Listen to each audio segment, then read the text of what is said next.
al profesor Fernández Rozas por recordarnos esos tiempos, incluso de Gijón, y creo que se ha llegado a hablar del Castillo de Salas, que fue aquel famoso barco que se hundió delante del Musel y que dio lugar a comentarios en la época.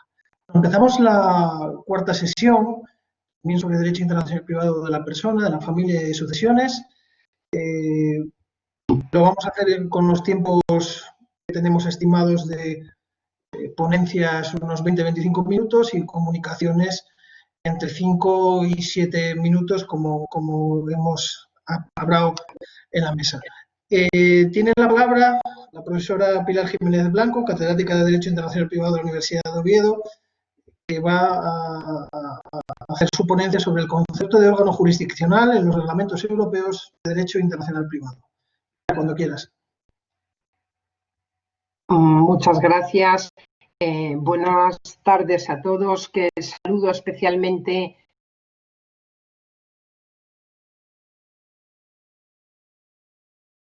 a participar en este seminario, que está resultando muy interesante, con mucho nivel y además muy bien organizado, con lo cual pues es un motivo para felicitarla. Siento mucho no poder estar en Alcalá de Henares, como nos hubiera gustado poder compartir además vidas sociales. Los tiempos que nos tocan son estos y a ellos nos tendremos que adaptar. Mi idea es compartir un PowerPoint que espero que pueda hacer directamente, ¿no?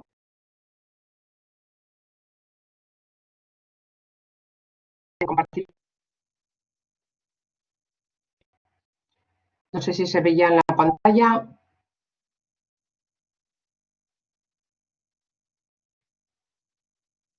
No. No lo vemos, Pilar. Pues ahora se ve, ¿no? Ahora sí.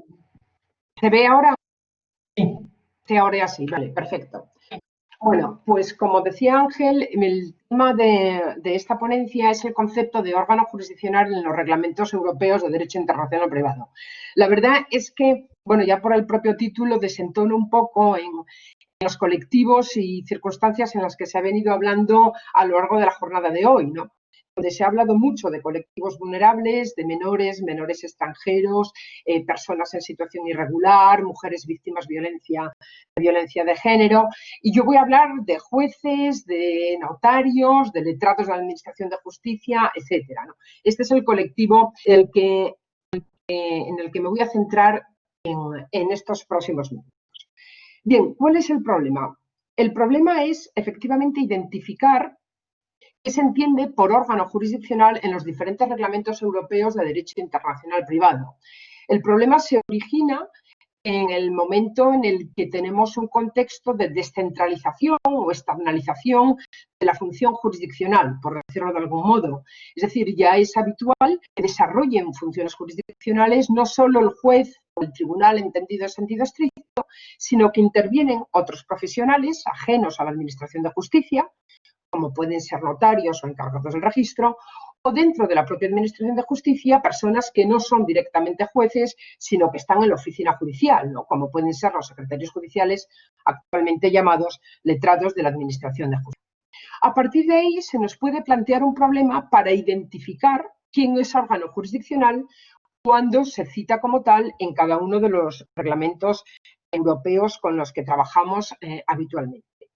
Y si hacemos un repaso sobre el concepto en los diferentes reglamentos, desde Bruselas I bis hasta los últimos del Reglamento de Regímenes Económicos Matrimoniales o de parejas registradas, veremos que el concepto algunas veces es inexistente, Bruselas I bis, por ejemplo, no lo define, y otras veces se adopta un modelo de definición amplia, como es el modelo que tiene el Reglamento de Sucesiones, que luego ha sido trasplantado al reglamento que está en el reglamento también de alimentos, en el reglamento de regímenes económicos matrimoniales o en el reglamento de parejas registradas.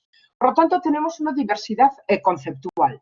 Mi idea es, o la intención que tengo con esta ponencia, es intentar determinar si es posible llegar a un concepto unitario de órgano jurisdiccional válido e identificable como tal en todos los reglamentos europeos. El tema no es teórico. Tenemos varios casos ante el Tribunal de Justicia que se han ido resolviendo, alguno incluso muy reciente de este verano. ¿Dónde se ha planteado el problema? ¿En qué supuestos? Resumiendo, se nos ha planteado el problema, por ejemplo, en los notarios croatas que realizan mandamientos de ejecución en el ámbito de procedimientos sumarios. La pregunta que se ha hecho ahí es si esos notarios croatas pueden ser, a efectos del reglamento Bruselas 1 bis, órgano jurisdiccional o no. También se ha planteado el problema en relación con los jueces alemanes cuando emiten certificados sucesorios nacionales. La pregunta es si en ese caso el juez alemán, cuando emite ese certificado sucesorio, es un órgano jurisdiccional a efectos del reglamento. La pregunta también se ha hecho en relación con notarios polacos y lituanos, en una reciente sentencia del Tribunal de Justicia, también a los efectos de los certificados sucesorios. Es decir, ¿pueden ser considerados ellos jueces a efectos del mismo reglamento? El interés de la cuestión, el interés de esta pregunta, tiene, desde mi punto de vista, una triple manifestación. En primer lugar, una manifestación desde el punto de vista de la competencia. Es decir, la pregunta es si un notario puede ser considerado juez y si, por lo tanto, a esos efectos le vinculan las normas de competencia judicial internacional que hay en cada reglamento. La segunda manifestación, que es realmente la más importante, es determinar si el acto que emana de esa autoridad es una resolución judicial o es un documento público. Y esto, que es una discusión que en la doctrina española hemos desarrollado durante mucho tiempo, hablando, por ejemplo, de justicia voluntaria, tiene unas consecuencias muy importantes desde el punto de vista del reconocimiento. Sabemos que tiene un tratamiento separado y, lo que es más importante, el reconocimiento de una resolución judicial en los reglamentos implica que no va a haber nunca una revisión de fondo de lo que ya ha sido decidido por un tribunal en dicha resolución. Mientras que un documento público supone que la relación o el acto que está incluido en el mismo sí puede ser revisable de fondo, puesto que va a ser sometido a un control de ley aplicable. La tercera manifestación que puede tener determinar si estamos ante un órgano jurisdiccional o no es a efectos de identificar si hay un supuesto de litispendencia. El caso se ha planteado en el asunto Slom, también ante el Tribunal de Justicia, por ejemplo, a los efectos de determinar si un órgano de conciliación previo a un proceso judicial supone el inicio de un proceso judicial que determina un supuesto de litispendencia. En aquel caso era efectos del convenio de lugar. Este es el problema. Bien, como digo, mi intención es intentar establecer un concepto autónomo. Un concepto autónomo que evidentemente no me he inventado, sino que he intentado construirlo sobre la base de dos premisas. Una es la premisa o la abundante jurisprudencia del Tribunal de Justicia en relación con el artículo 267 del Tratado de Funcionamiento de la Unión Europea.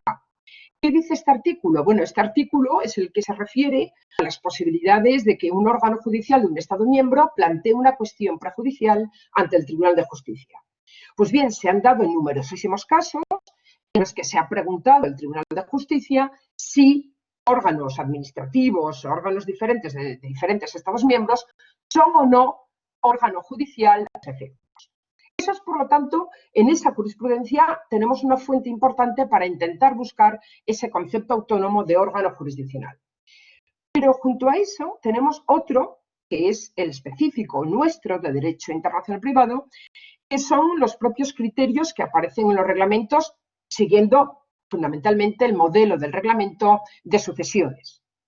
Bien, casando ambas cuestiones, ambas fuentes, es decir, lo que dicen los reglamentos y esa jurisprudencia de justicia, cabe justificar o fundamentar ese concepto autónomo en la idea de la función que desarrolla el órgano y no en el tipo de autoridad que interviene. Es decir, a mí en principio me da lo mismo que sea un juez, un notario o un encargado del registro. Lo que me importa es la función jurisdiccional que desempeña. ¿Y cómo la voy a mirar? Pues la voy a mirar en función del acto que va a dictar. Es decir, en función de si dicta o no una resolución judicial que pueda tener eficacia transfronteriza. Claro, la siguiente premisa es, ¿y qué es una resolución judicial con eficacia transfronteriza?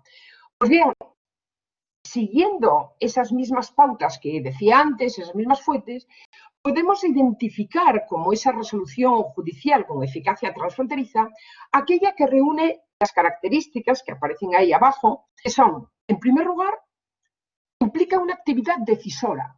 Es decir, el órgano, cuando dicta una resolución judicial, asume un papel activo.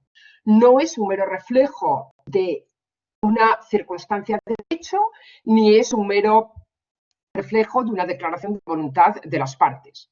En segundo lugar, asume unas garantías procesales. Tiene que actuar de manera imparcial y además asegurar el principio de contradicción.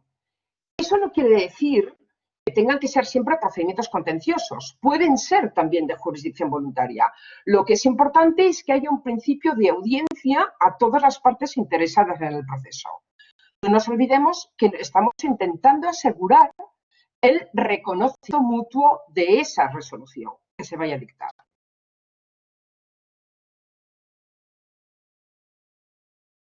Y revisión judicial, es decir, ese acto que dicte la autoridad tiene que ser equivalente a la que dicta cualquier autoridad judicial y, en todo caso, revisable también por los órganos jurisdiccionales.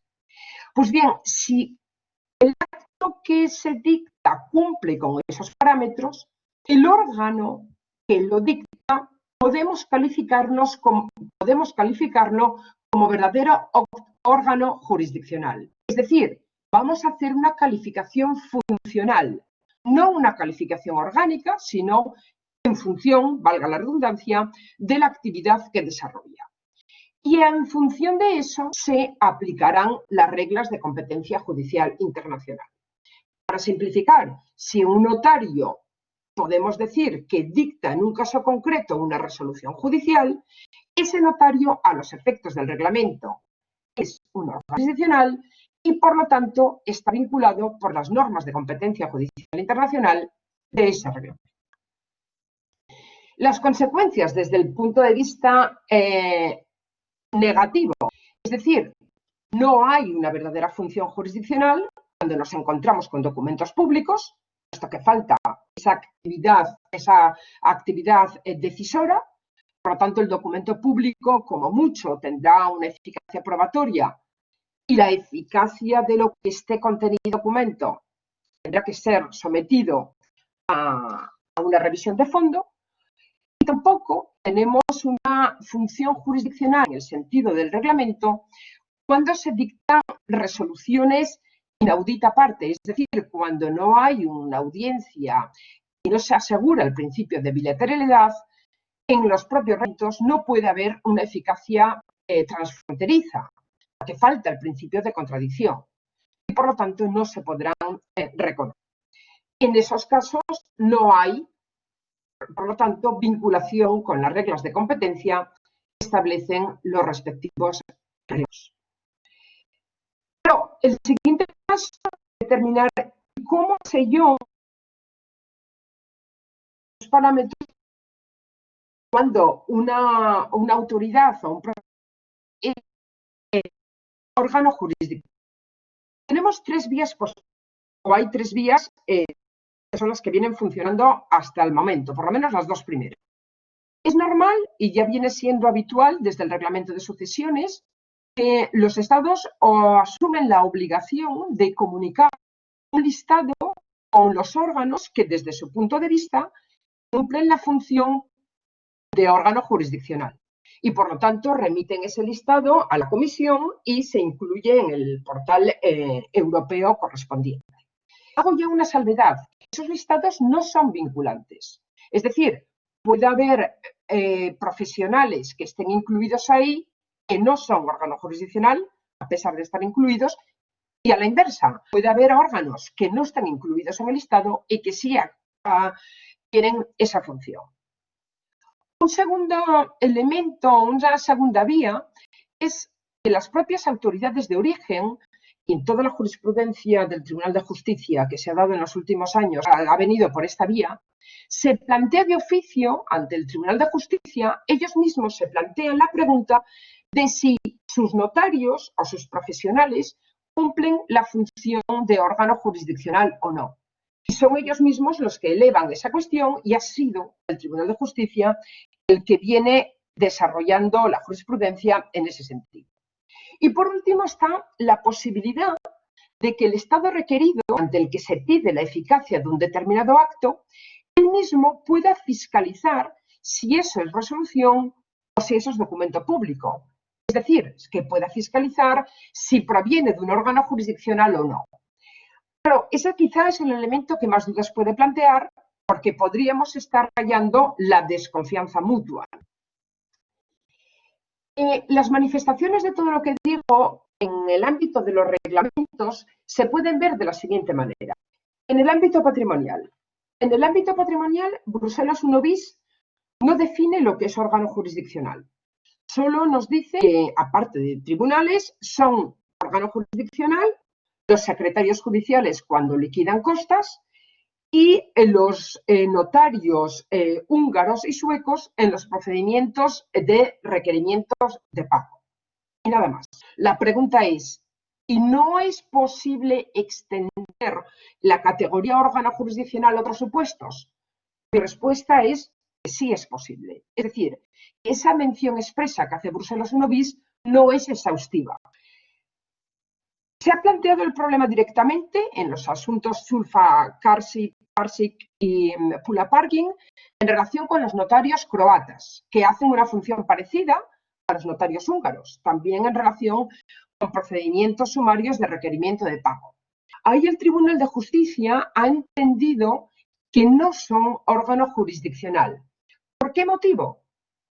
Por un motivo que es realmente, bueno, habría que hilarlo bien porque no me parece que esté totalmente justificada la respuesta del tribunal, pero su respuesta se basa en que el procedimiento no es contradictorio y pueden adoptarse actos ejecutivos sin necesidad de dar audiencia al demandado.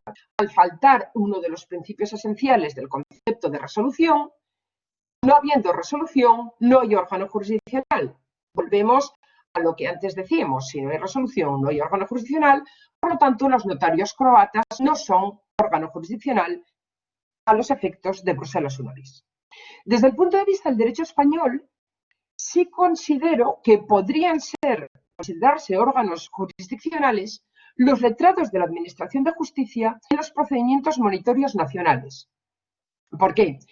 Porque en estos procedimientos, de acuerdo con la ley orgánica que reformó la oficina judicial, los letrados de la Administración de Justicia, en supuestos de rebeldía, cuando ya se ha notificado el proceso y el deudor no comparece, puede finalizar el proceso con un decreto que pone fin a ese proceso y que es título ejecutivo. Pues bien, esos decretos, desde mi perspectiva, son resolución judicial y, por lo tanto, en ese momento, ese letrado, desde mi perspectiva, cumple la función de órgano jurisdiccional para Bruselas 1 bis. En el ámbito de las sucesiones. En el ámbito de las sucesiones, el problema se ha planteado ante el Tribunal de Justicia en 3 asuntos en relación con los certificados sucesorios nacionales. Y las respuestas no están totalmente ajustadas. Primero, se ha dicho por el asunto WP que el certificado sucesorio no es resolución judicial, porque falta un elemento decisor. Volvemos a las categorías que antes decíamos. Si no hay una actividad decisora, no hay resolución judicial. Desde ese punto de vista, un certificado sucesorio parece que es simplemente el reflejo, la constatación de los herederos o de la situación que existe en una herencia determinada. Una constatación de hecho. Segundo punto, asunto Berlé. Cuando un juez alemán en un certificado sucesorio, se preguntaba ahí si ese juez está vinculado a las reglas de competencia del reglamento de sucesiones. Bueno, si siguiéramos el paralelismo que antes decíamos, es decir, cuando hay resolución judicial está vinculado por las reglas de competencia y cuando no la hay, no se está vinculado, la respuesta tendría que haber sido negativa. Sin embargo, en ese caso la respuesta fue positiva. ¿Por qué? Porque el Tribunal de Justicia entendía en este caso que el reglamento de sucesiones no solo parte como finalidad de establecer la libre circulación de resoluciones judiciales, sino que pretende también asegurar la unidad de la sucesión. Es decir, evitar que haya decisiones inconciliables dentro del ámbito de la Unión Europea. Desde ese punto de vista, nos queremos asegurar que cuando un juez emite un certificado sucesorio, aunque no realice función jurisdiccional, esté sujeto a las reglas de competencia que marca el reglamento.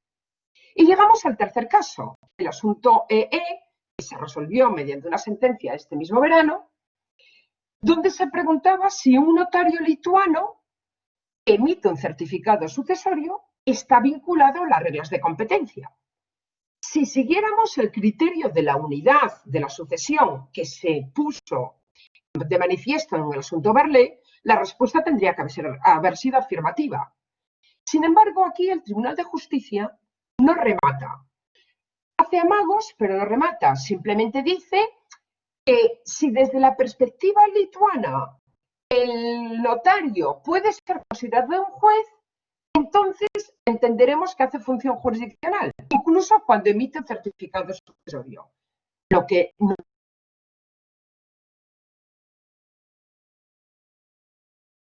un problema que está sin resolver es el problema de la vinculación de los notarios nacionales a las reglas de competencia cuando emiten certificados sucesorios nacionales. Otros supuestos más fáciles y que obligan, por cierto, a una revisión de la comunicación que hizo España a la Comisión son los supuestos aquí enunciados después. Los notarios no realizan una función jurisdiccional y, por lo tanto, no son tribunal cuando intervienen en funciones de autenticación de testamentos. Por lo tanto, el listado que se envió a la Comisión tendría que ser revisado en ese sentido. Tampoco hacen una función jurisdiccional y, por lo tanto, no funcionan como tribunal cuando realizan simplemente un inventario de la herencia. Sin embargo, sí funcionan como tribunal porque realizan esa función jurisdiccional cuando intervienen, en el caso del artículo 1057 del Código Civil, en la partición de herencia, porque hay un verdadero acto de aprobación de la herencia, incluso en caso de desacuerdo de herederos. Ahora, desde mi punto de vista, ahí hay una resolución judicial y, por lo tanto, los notarios en ese supuesto estarían vinculados a las reglas de competencia del reglamento. Por cierto, también están vinculados en el caso de la aceptación y repudiación de la herencia. No porque emitan en ese caso resolución judicial, sino simplemente porque el artículo 13 del Reglamento de Sucesiones así lo establece. En los supuestos de familia, nos movemos ahora en el contexto Bruselas II bis y en el Reglamento de Regímenes Económicos Matrimoniales, las cosas más o menos quedarían del siguiente modo. Los divorcios notariales, es decir, aquellos, pensando en el sistema español, en los que puede intervenir un notario siendo divorcios de mutuo acuerdo, cuando no hay menores emancipados en el matrimonio, realizan una verdadera función jurisdiccional, porque el acto, la decisión que se adopta es una verdadera decisión de aprobación del divorcio, donde además el notario hace un control de lesividad. Por lo tanto, cuando interviene ahí el notario, desde mi punto de vista, actúa como órgano jurisdiccional y está vinculado a las reglas de competencia judicial internacional del Reglamento Bruselas II bis. Es decir, el artículo 54 de la Ley del Notariado se quedaría como una norma de competencia territorial. ¿Qué pasa con los divorcios privados? Y esto, aquí la lectura la hago a medio plazo, sobre todo leyendo lo que va a venir cuando empieza a ser aplicable el reglamento que revisa Bruselas II bis, es decir, el contexto del reglamento 2019/1101. Ahí se dan dos supuestos que son muy interesantes, que es el caso en el que tengamos un acuerdo de voluntades de los cónyuges privado, pero que esté incorporada a una escritura pública, o incluso en el caso de los acuerdos privados de los cónyuges de divorcio que estén contenidos en un registro, cogiendo el modelo que tiene el artículo 229 del Código Civil francés. Pues bien, en principio, en uno de estos hay ningún tipo de elemento de función jurisdiccional. No hay actividad decisora. Simplemente hay una incorporación de una declaración, un acuerdo de voluntades de las partes. De acuerdo con esto, no habría ninguna vinculación por parte del registro o del notario que intervenga a las reglas de competencia del reglamento. ¿Qué ocurre? Que el reglamento 2019/1111 nos establece una regla que tiene, desde mi punto de vista, mucho interés, que es el hecho de si el notario que interviene o el registro ante el que se incorpora ese acuerdo privado cumple con las reglas de competencia del reglamento, esos acuerdos pasan a tener eficacia transfronteriza. Y cuando hablo de que pasan a tener eficacia transfronteriza, paso a decir que pasan a funcionar como verdaderas resoluciones judiciales sin serlo. Con lo cual, introducimos ahí una nueva función de las reglas de competencia que hace que elevemos de categoría lo que en principio eran meros documentos públicos. Finalmente, en materia de liquidación del régimen económico matrimonial, un supuesto en el que cabe entender que hay una verdadera función jurisdiccional por parte de los notarios son aquellos casos en los que interviene el notario en relación con los divorcios de mutuo acuerdo y aprueba el acuerdo que también existe entre los cónyuges de liquidación del régimen económico matrimonial. En esos supuestos, creo que de la misma manera que la aprobación del divorcio es una resolución judicial, el acto de aprobación de la liquidación del régimen económico matrimonial también lo sería. Y por lo tanto, también para ello estaría vinculado el notario a las reglas de competencia judicial internacional establecidas en el reglamento de regímenes económicos. En definitiva, el test de la función jurisdiccional sobre la que se ha intentado construir el concepto de órgano jurisdiccional quedaría un poco de la siguiente manera. Cuando tenemos una resolución judicial con las características que antes indicaba, evidentemente un juez que dicte la resolución judicial siempre va a quedar vinculado por las reglas de competencia de cada reglamento. Y los notarios, cuando dictan una resolución judicial, también van a quedar vinculados por esas reglas de competencia. Me refiero a los divorcios notariales, me refiero a los supuestos de partición de la herencia y me refiero a estos supuestos que indicaba de liquidación del régimen. ¿Qué pasa cuando se emiten documentos públicos? Si es un juez el que emite un documento público, en principio aquí el juez actuaría como un notario, con lo cual no tendría que estar vinculado, como regla general, por las reglas de competencia. Hay que hacer la matización. ¿Dónde? En los certificados sucesorios, porque Overle nos dice que si es el juez el que interviene, él va a estar vinculado en todo caso por esas reglas de competencia. Si es un notario el que emite un documento público, una autenticación de testamento o un acta de notoriedad del régimen económico matrimonial, no existe ninguna vinculación a las reglas de competencia. ¿Cuándo las va a tener?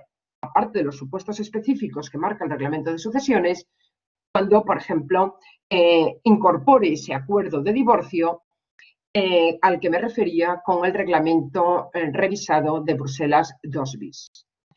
En definitiva, y para concluir, los listados que hemos emitido en relación con los reglamentos de derecho internacional privado necesitan ser revisados. En primer lugar, bueno, en Bruselas 1 bis no hay el sistema de listados, pero sí defiendo, como antes indicaba, que se incorpore o que se considere como órgano jurisdiccional al letrado de la Administración de Justicia cuando intervienen los monitorios nacionales. En Bruselas 2 bis entiendo que los notarios, cuando otorgan divorcios privados, también son órgano jurisdiccional. En el reglamento de sucesiones hay que incluir en el listado que se ha enviado a la Comisión los supuestos en los que el notario interviene en la partición de la herencia e interviene en actos de aceptación o repudiación de la herencia. Y, sin embargo, hay que incluir, cuando intervienen en certificados sucesorios, o cuando intervienen en la autenticación de testamentos. Finalmente, en el caso del reglamento REM, aunque nuestra comunicación decía que no hay ningún funcionario que no sea judicial que realice funciones jurisdiccionales, esa comunicación también es errónea, porque entiendo que los notarios tienen esa función jurisdiccional cuando hacen actos de aprobación de la liquidación del régimen económico matrimonial, cuando tienen competencia para ello. En definitiva, el concepto de órgano jurisdiccional es un concepto muy importante porque nos obliga a una relectura de las normas de reconocimiento y una relectura de las normas de competencia de estos reglamentos. No todas las soluciones son extrapolables de la misma manera, pero tener una pauta común yo creo que nos ayuda a discriminar las diferencias. Muchas gracias por vuestra atención y quedaré a disposición de cualquier pregunta o sugerencia. Muchas gracias, Pilar, por la ponencia y por explicitar la complejidad del concepto de órgano jurisdiccional en los reglamentos, tan importante como complejo. Entiendo que el turno de debate lo vamos a abrir al final de la sesión, con lo cual daremos paso a las comunicaciones. Recuerdo un poco los tiempos que me han indicado desde la dirección, entre 5 o 7 minutos. Recuerdo que también haré algún aviso en el chat, lo digo porque no sale en el chat, no sale como ventana emergente. Bueno, para que no se nos vaya de madre, al comunicante le haré esa advertencia en el chat, por lo que le ruego que esté pendiente. La primera comunicación es de María Ángeles Sánchez Jiménez, de la Universidad de Murcia, que va a tratar el tema de la inalterabilidad de las normas de competencia en materia de divorcio del nuevo reglamento 2019-1111 en el contexto de los textos europeos relativos a las relaciones familiares internacionales. María Ángeles, cuando quieras, un placer escucharte. Buenas tardes a todos. Muchas gracias a la organización por permitirme participar en este primer foro europeo de Derecho Internacional Privado, que tan interesante está resultando. Y enhorabuena a la profesora Ana Fernández Pérez por todo el trabajo que está detrás de su celebración. Entrando ya en la comunicación, he de decir que la he dividido en dos partes. En una primera voy a contextualizar el tema, que como indica el título, se refiere a la inalterabilidad de los foros de competencia en materia de divorcio, para considerar después, en una segunda parte, las consecuencias que esta inalterabilidad presenta en la arquitectura configurada por el conjunto de los reglamentos europeos relativos a las relaciones familiares de carácter internacional. Todo ello deriva en las conclusiones con las que se cierra esta comunicación.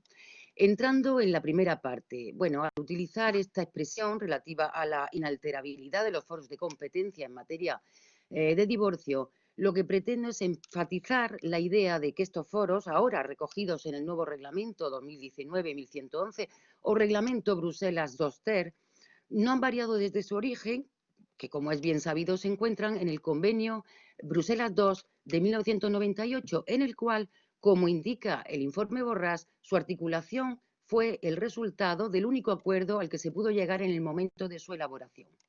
Bien, estos foros representativos de este techo máximo del acuerdo al que estaban dispuestos los Estados miembros pasan al reglamento Bruselas II, en el que se transforma el convenio antes de su entrada en vigor, pero también esos mismos foros son los recogidos en el reglamento Bruselas II bis, que no los modifica.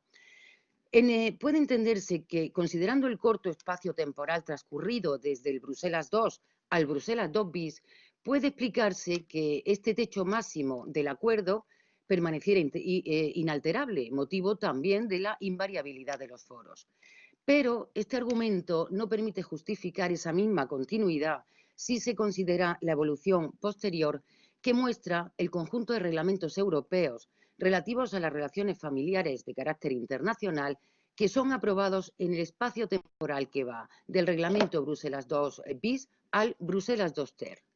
Estos textos, y especialmente el reglamento Bruselas III sobre alimentos, así como los dos reglamentos de 2016 sobre regímenes económicos matrimoniales y efectos patrimoniales de las uniones registradas, permiten constatar la evolución de los parámetros que basan la articulación de sus foros de competencia respecto a los que sustentan los foros de divorcio, que por su invariabilidad son los existentes desde el convenio Bruselas II. Así se constata si se atiende tanto a la operatividad de los foros internos de los miembros como a la misma articulación de los foros de competencia, aspectos ambos que han llegado al reglamento Bruselas II del mismo modo que se introducen en aquel convenio. En lo que respecta a la operatividad de los foros internos, la evolución que aportan los reglamentos posteriores es la muestra de que el legislador europeo ha considerado las negativas consecuencias que presentan, como la quiebra de la unificación que suponen, la ruptura de la uniformidad, la diversificación, la fragmentación, entre otros, son los motivos por los que ninguno de estos textos recurre a la operatividad de los foros internos, que además llega a descartarse expresamente en el considerando 15 del reglamento Bruselas-TER, una exclusión que se añade a la trascendencia que presenta la regulación expresa del Forum Necessitatis por la que opta en su lugar. Foro que además también recogen los reglamentos 2016, 1103 y 1104. Se trata de una muestra de la evolución de la articulación de los foros en estos textos, como también lo es la consideración de la autonomía de la voluntad limitada a la que estos reglamentos dan entrada como criterio para la elección de los tribunales competentes. Y todo ello a diferencia de lo que ocurre en los foros del divorcio, que desde su origen se han basado en el carácter alternativo de los 7 criterios que se introducen, criterios que además no han variado en absoluto, han llegado intactos al nuevo reglamento Bruselas II-TER. Y esta invariabilidad y a partir de ella esta diversidad que ha quedado expuesta entre la articulación de los foros del divorcio y los recogidos en estos otros reglamentos, esto es el motivo por el que surge, creo, la cuestión inmediata relativa a las consecuencias con la que entro en el segundo aspecto en el que decía antes divido esta exposición. La cuestión es si la inalterabilidad de los foros de competencia afecta a la coherencia que tiene que regir la arquitectura que configura este conjunto de reglamentos que están interrelacionados.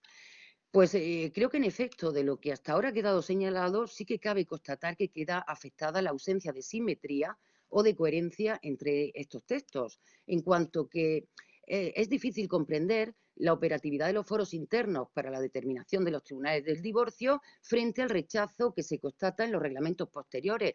O, por ejemplo, tampoco es fácil entender que los cónyuges puedan elegir de común acuerdo, aun siendo de forma limitada, los tribunales competentes en relación a las materias que se comprenden en estos reglamentos y no puedan elegir los tribunales que van a conocer de su divorcio.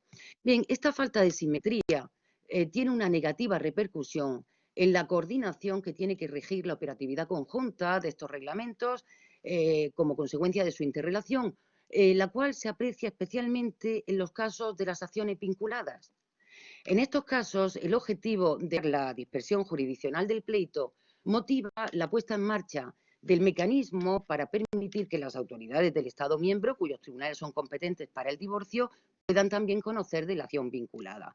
Quiero decir, se trata de un mecanismo que pivota sobre los foros del divorcio y aquí radica la incidencia que presenta la invariabilidad de estos foros para lo que es el perfecto engranaje que requiere la operatividad de este mecanismo. Y lo destacable es que la muestra de esta incidencia se encuentra en los propios reglamentos europeos.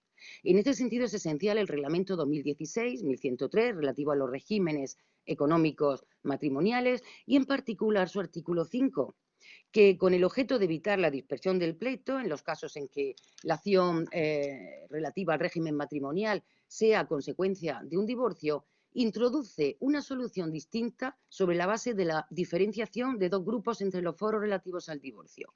La primera recoge en su primer apartado con carácter general la solución de la prorogatio fori, frente a la segunda, recogida en su segundo apartado, en la que supedita la concentración del pleito al acuerdo entre los cónyuges cuando la competencia de los tribunales del divorcio hubiera resultado de la operatividad de alguno de los foros referidos al forum actoris o bien de alguno de los foros internos de los Estados miembros.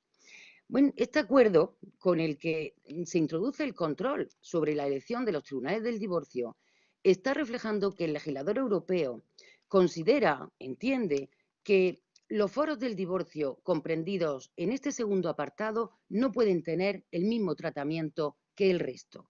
Es decir, realmente se puede ver que es el reflejo de una modulación de los foros del divorcio en la que se pueden encontrar también las coordenadas para su reducción.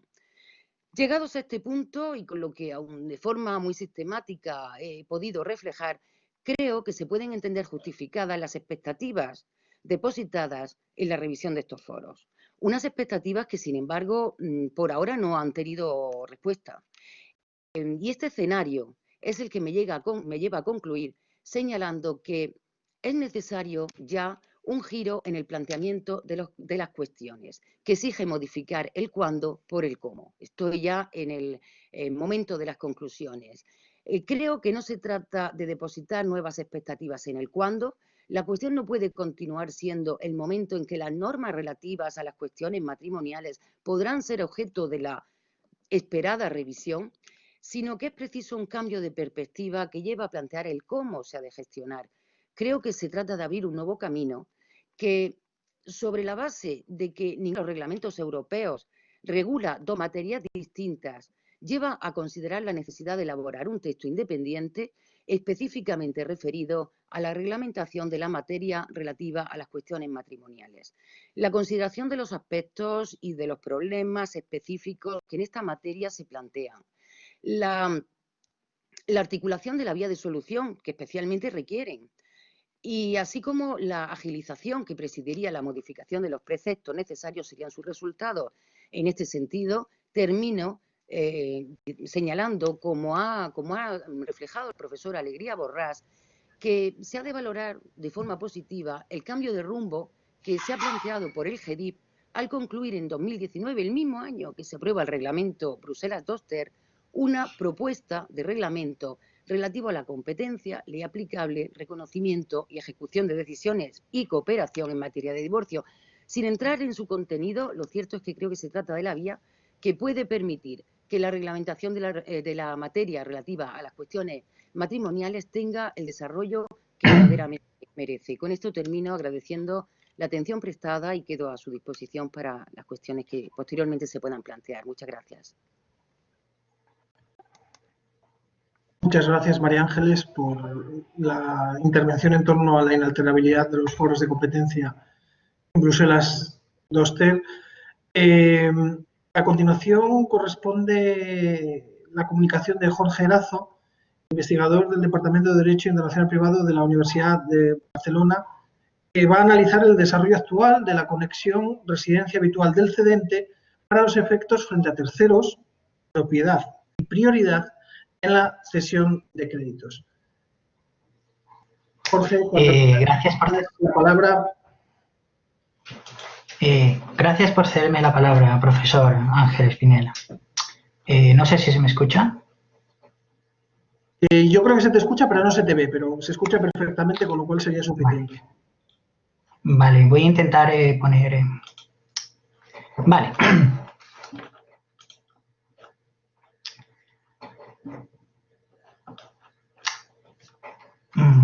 Creo que la cámara... No sé si... Ahora sí, perfecto. Vale, bien, gracias. El tema que voy a exponer está directamente relacionado con una propuesta de reglamento de la Unión Europea sobre ley aplicable a los efectos frente a terceros de la cesión de crédito. Por cuestiones de tiempo no voy a tratar todas las cuestiones que se vienen discutiendo. Aquí solo he seleccionado algunos datos relevantes, así como una fotografía de la norma conflictual, también de cómo se ha desarrollado la regulación en otros contextos y una última parte respecto a la utilidad de la propuesta de reglamento sobre ciertas prácticas contractuales, donde la cuestión no queda del todo clara o es ambigua. Empecemos por un contexto y una valoración positiva. La presente propuesta viene a raíz de una propia disposición de Roma I, específicamente el artículo 27, apartado 2. Por tanto, este reglamento debe entenderse como continuidad de Roma I en su versión de derecho de la propiedad frente a terceros. Por otra parte, recientemente el Tribunal de Justicia de la Unión Europea dictaminó en el asunto Paribas versus Timmy Bank que el artículo 14 de Roma I no designa ni directamente ni por analogía la ley aplicable a la oponibilidad frente a terceros. En este contexto, la propuesta únicamente regula la oponibilidad frente a terceros. Por lo tanto, un tema central de esta comunicación trata de quiénes son estos terceros. A pesar de ello, en realidad, la importancia radica en la protección al sesionario y no sobre la protección de terceros. Pasando a la siguiente cuestión,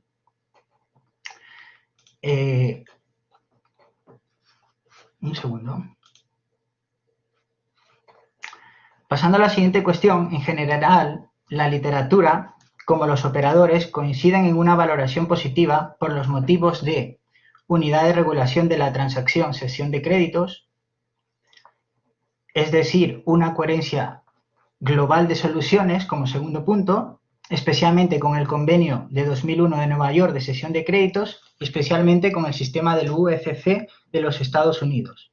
Y por último, la elección de un punto de conexión general, ley de residencia habitual del cedente, que es un enfoque transparente frente a terceros.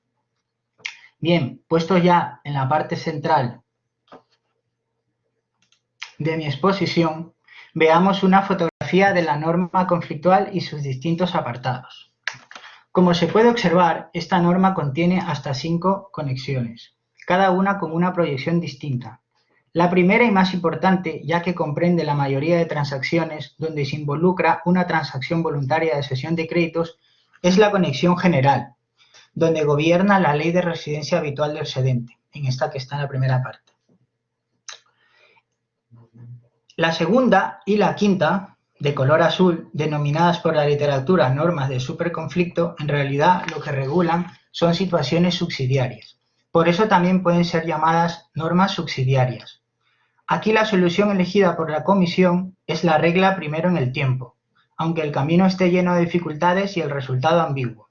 Y digo el camino debido a que requieren una valoración compuesta por 2 leyes cuyo resultado no aclara si es la aplicación en exclusiva de la misma ley para ambos sesiones de competencia, tanto del sesionario vencedor como del sesionario vencido. Por otra parte, la tercera es una conexión independiente, solo para ahorros en cuenta e instrumentos financieros del mercado de capitales. Aquí la Comisión no ha regulado una norma de superconflicto, ya que al parecer de la Comisión aquí sería innecesaria, ya que la ley del crédito cedido es inmutable en todos sus estadios en créditos financieros. Y por último, la cuarta es que la Comisión le da una exclusividad a la transacción de titulización en elegir ley aplicable, pero restringida a la ley del crédito cedido. Si no se opta en tiempo, regiría la regla general de la ley de residencia habitual del cedente. Una primera conclusión es la complejidad de dicha regulación y que traerá muchos quebraderos de cabeza a los despachos de abogados. A su vez, la Comisión, en vez de un enfoque único, ha elegido una constelación de enfoques, tal cual se pueden ver en esta diapositiva.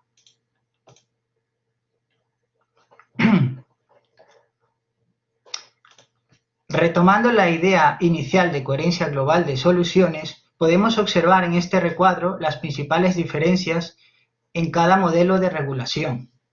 El tema central y en resumen de esta cuestión es que cada uno de estos modelos son que hay por un lado exclusiones y que cada regla conflictual puede ser de enfoque único o de múltiples reglas. Un poco más adelante en el análisis, es posible que la propuesta, una vez vigente, tenga una interrelación con otras fuentes de derecho internacional privado, que son básicamente 2. El Convenio de Nueva York del 2001 y el Convenio de la Haya de Valores Intermediarios de 2006. Esto lo podemos pasar ya que queda registrado en esta diapositiva. Ahora bien, siguiendo este hilo, el presupuesto de aplicabilidad de las conexiones de la propuesta que hemos visto arriba son 2, y son básicamente la perfección y la prioridad. La perfección es conocida o tratada como eficacia u oponibilidad en la propuesta, como en ciertos ordenamientos como puede ser el español. La propuesta refunde ambas cuestiones en un único concepto, el denominado efectos frente a terceros o simplemente de propiedad, que básicamente trata de la titularidad del cesionario en hacer valer su derecho frente a los que pueden tener otros derechos preferentes o subordinados frente a él. Por otra parte, aquí podemos observar en esta siguiente diapositiva quiénes son estos terceros y en qué casos entran en juego más sus exclusiones. Los voy a nombrar. Los acreedores del cedente, el síndico de bancarrota o cesionarios sucesivos de los mismos créditos. Y bien, para finalizar, hago un breve resumen de las operaciones o transacciones más habituales a las que va dirigida esta regulación, que son básicamente 3. Todas ellas vinculadas a los mismos créditos o el principio de unidad de crédito aquí comentado. Por una parte, una única disposición por el cedente en venta o en garantía. Por otra parte, una cesión múltiple por idéntico cedente. Y una tercera, la cesión en cadena por distintos cedentes, es decir, un cedente independiente eslabón. De estas 3 modalidades, todas quedan bajo la sombra de la unidad de crédito. Quiere decir que es el mismo crédito en circulación. La única duda que queda por dejar caer y conclusión principal es que la regla del cedente no tiene por qué siempre proyectarse sobre idéntico cedente. Véanse estos 2 últimos ejemplos de la titulización y de la refactorización. Y bien, eso ha sido todo. Muchas gracias.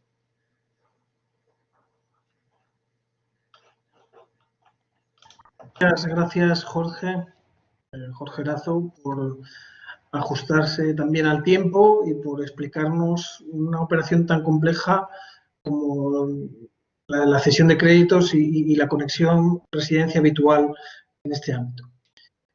Corresponde el turno de comunicaciones a la investigadora predoctoral de la Universidad de Oviedo, Noelia Fernández Abello, que nos va a tratar el tema del personal de vuelo de las compañías aéreas y si verdaderamente son trabajadores. Noelia, cuando quieras. ¿Se me escuche correctamente?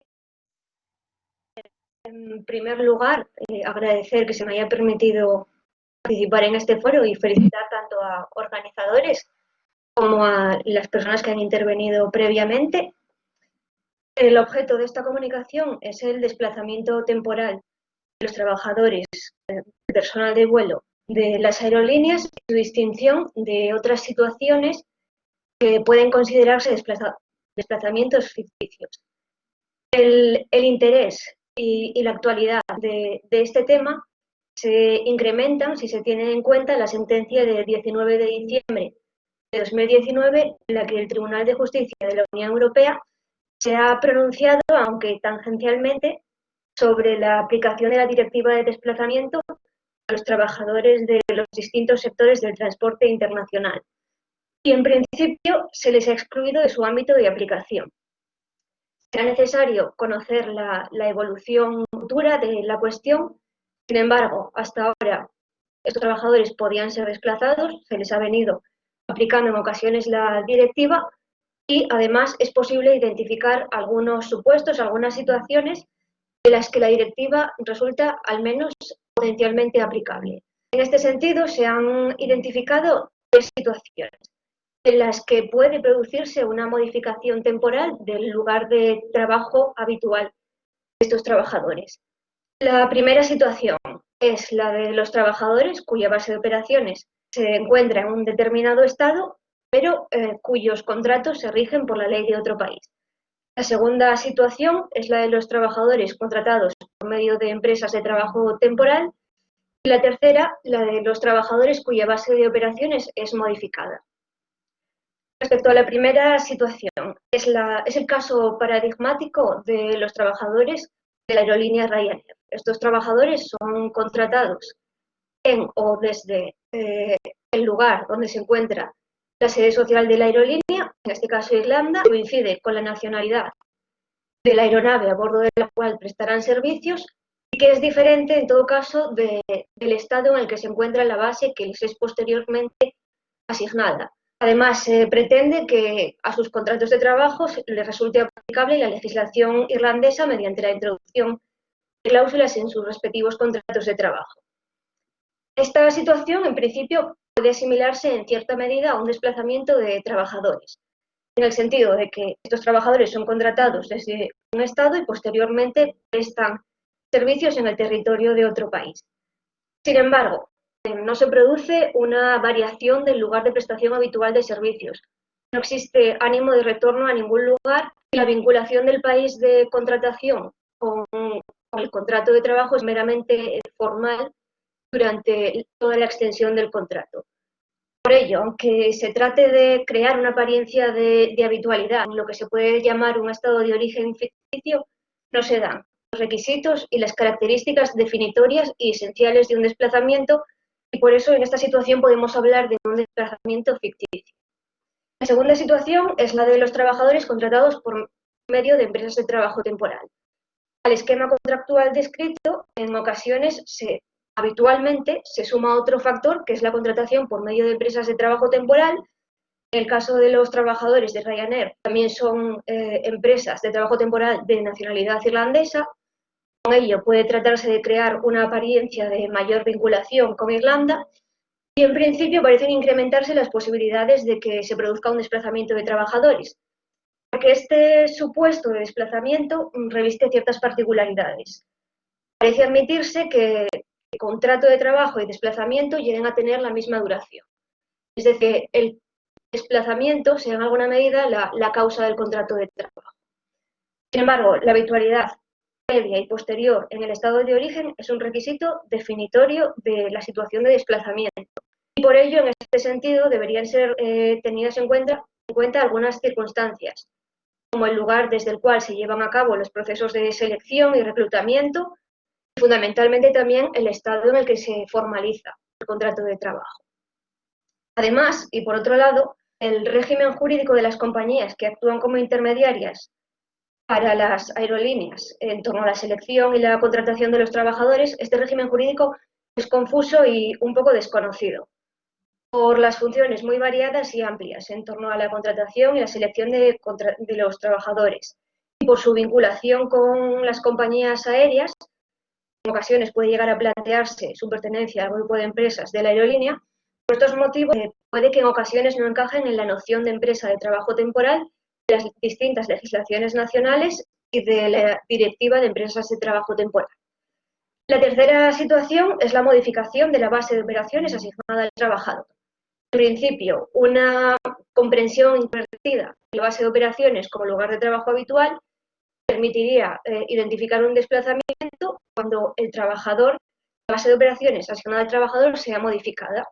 Esta modificación de la base de operaciones puede tener lugar en el contexto de un contrato de alquiler de aeronaves con tripulación, en virtud del cual los trabajadores deberán prestar servicios para otra aerolínea durante un periodo de tiempo determinado.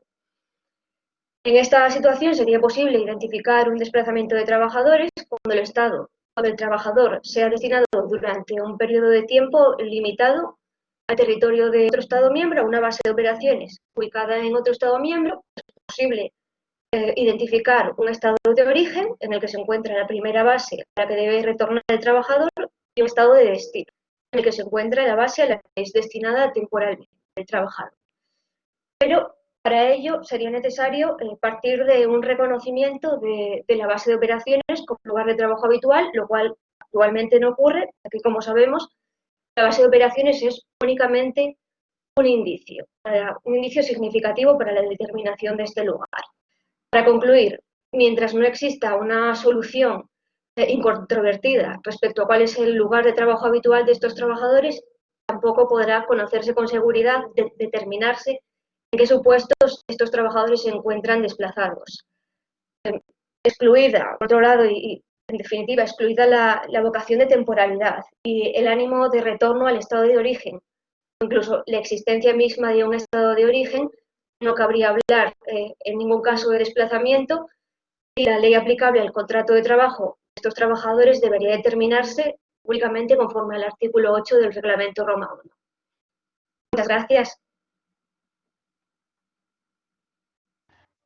Muchas gracias, Noelia, por ilustrarnos sobre un tema de tanto interés como las ingenierías jurídicas que están haciendo empresas como Ryanair, que dieron lugar a esa famosa sentencia de la que hablas.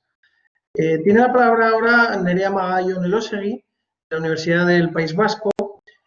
Vamos a dar un salto, dejamos, digamos, los temas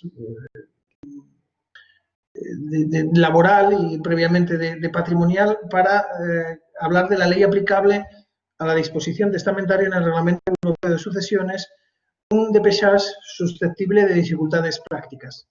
Nerea, cuando quieras, tienes la palabra.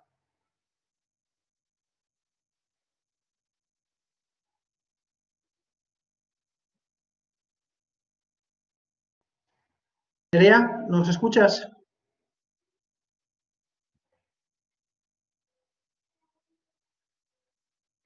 Yo creo que no nos escucha Nerea, no sé si... A ver ahora. Creo que Nerea, que había conectado el micrófono, se le ha debido quedar congelado, que ya nos ha pasado con algún otro ponente, puede ser. Nerea, si quieres sal, vuelve a entrar. Y mientras tanto, si quieres, pasas al siguiente mientras resuelve los problemas técnicos. O... Perfecto, pues si os parece, recurrimos a Montserrat Guzmán Peces. Bueno, tenemos la suerte que es de la casa, de la Universidad de Alcalá, y que va a tratar un tema de tanto interés como la autonomía de la voluntad, el principio de proximidad y el interés superior del menor en materia de responsabilidad parental. Montserrat, gracias. Estoy preparada, muchísimas gracias. Gracias por colarte. A ver, Cuando quieras. Sí, un segundo que tengo preparado un archivo que voy a intentar compartirlo. Creo que ahora, sí. Muy bien, en primer lugar quisiera dar las gracias al Comité Científico por aceptar esta comunicación. La voy a resumir bastante, ya se aceptó y ya ha salido publicado en el anuario, con lo cual me voy a referir a los términos básicos de esta cuestión. También dar las gracias muy especialmente a la profesora Ana Fernández, porque ella ha sido una promotora entusiasta del evento. Lástima es que no se haya podido celebrar en la Universidad de Alcalá. Muy bien, pues sin más dilación comienzo con mi comunicación. En primer lugar, quería señalar que he delimitado el estudio a los criterios de referencia en el ámbito de la responsabilidad parental y la sustracción civil de menores.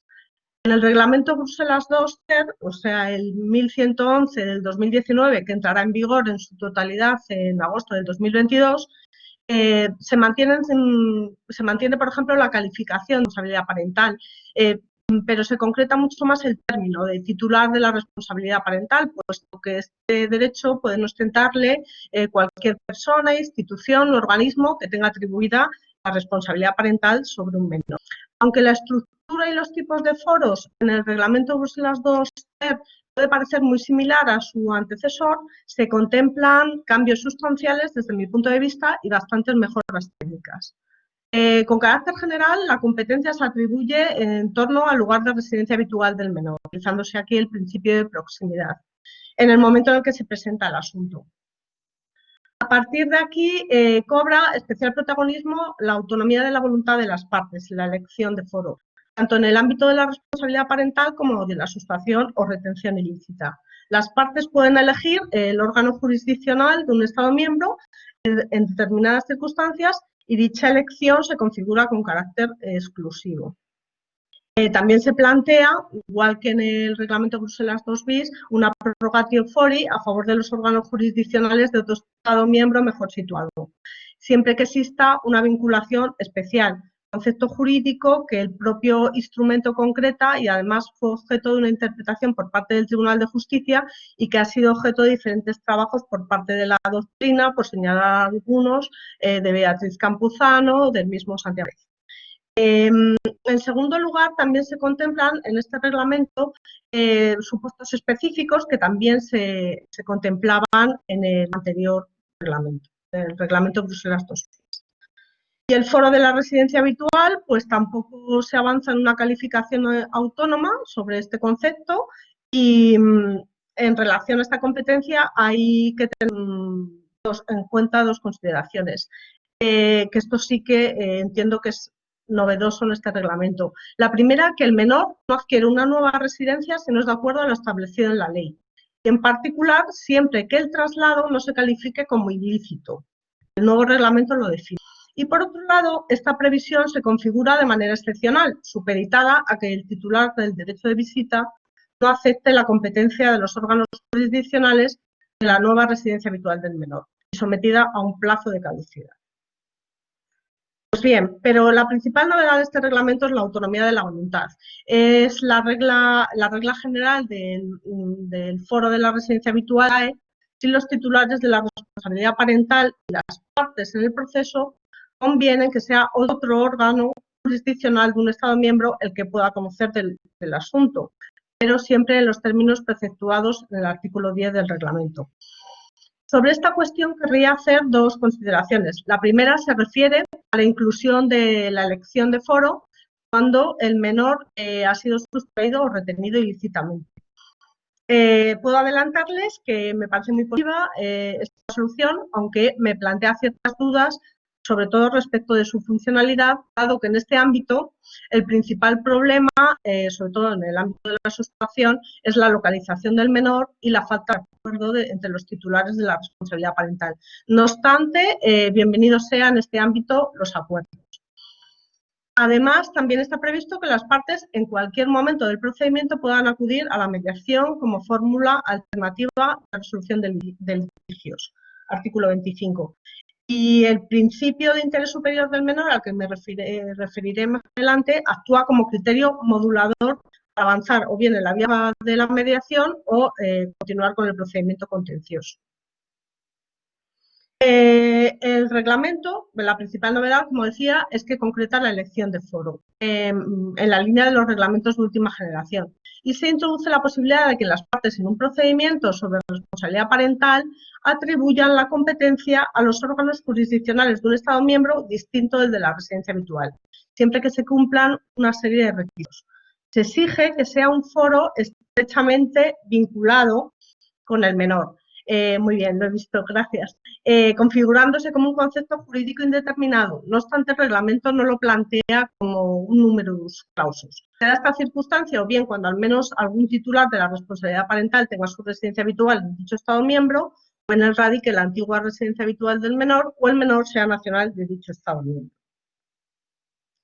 Pues bien, la elección de foro se encuentra condicionada por la existencia de un acuerdo libre entre las partes o bien de cualquier otro titular de la responsabilidad parental en el momento de la presentación del asunto ante el órgano jurisdiccional. Dicha competencia debe responder al interés superior del menor, que se consagra como principio informador, yo diría, rector, que es una de mis conclusiones, a la determinación de la competencia. Bueno, el acuerdo tiene que reunir una serie de características formales y me voy a referir a continuación al papel del interés superior del menor. Para que el acuerdo al que anteriormente nos referíamos, el acuerdo de elección de foro, sea efectivo, debe atender al principio de interés superior del menor. Aquí se plantea la duda de qué podría suceder si el juez elegido valora que dicho acuerdo no resulta positivo para el interés superior del menor. Surge la duda de si este juez puede remitir el asunto a otro órgano jurisdiccional mejor situado y si éste puede o debe declararse incompetente, en tal caso atendiendo a la existencia de un foro exclusivo. Esta cuestión no se resuelve en el reglamento y creo que tendrá que ser la jurisprudencia del Tribunal de Justicia la que vaya desgranando estos aspectos. Y ya para finalizar, mi valoración final es que el interés superior del menor pasa de ser un principio informador a un principio rector. No solo queda salvaguardado en este reglamento, sino que se refuerza aún más, se refuerza muchísimo. Entre las notas características destaca su transversalidad, dado que le contempla tanto en actuaciones de carácter administrativo como judicial, en materia de responsabilidad parental y sustracción internacional de menores.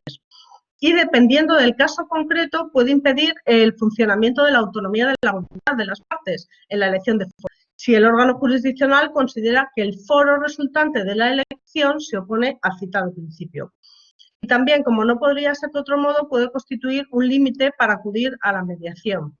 Hay que poner en valor que se fomenta el recurso a la mediación, pero no se impone. Y es un método alternativo de solución de conflictos de familiares que se valora muy positivamente, tanto en el ámbito de la responsabilidad parental como de la sustracción. Pues muchísimas gracias a todos por su atención. Estoy a su disposición para cualquier cuestión que quieran realizar al final de las intervenciones que quedan. Gracias. Muchísimas gracias, Montserrat. Muchísimas gracias a todos por lo bien que se está ajustando al tiempo asignado. Creo que vamos en hora y además tratando temas tan interesante como complejos, pero qué bien quedan en pinceladas de 7-8 minutos.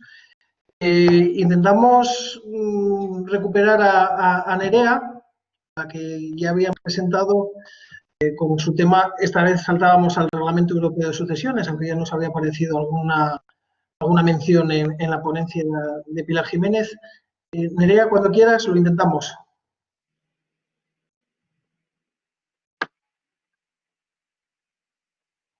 Nerea, ¿nos escuchas?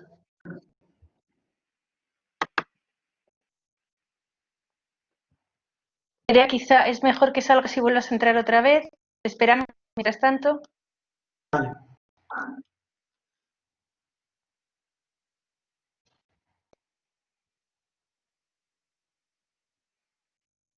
Está reconectándose.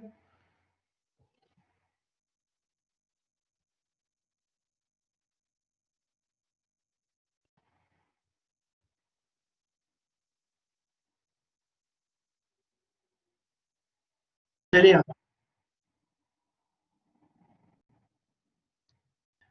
Aparecer apareces, pero no. Ahora escuchamos un audio. Pero es Ana, me parece, ¿no? Sí, Nerea, vamos a intentar solucionar el problema, si te parece. Y no sé si tienes permitido el micrófono en el candado de arriba. Os mandé una imagen de hay que permitir el micrófono y la cámara. Bueno, de todas formas, si quieres, le damos paso a Manuel Medina. ¿Te parece? Ángel.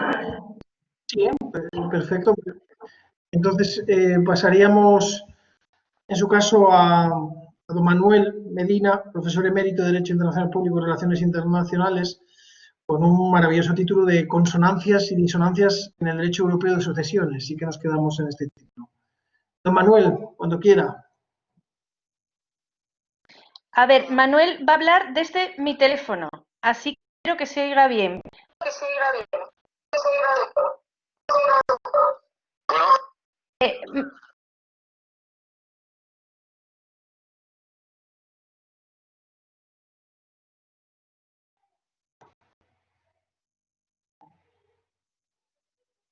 Ana, ¿estás en tu teléfono?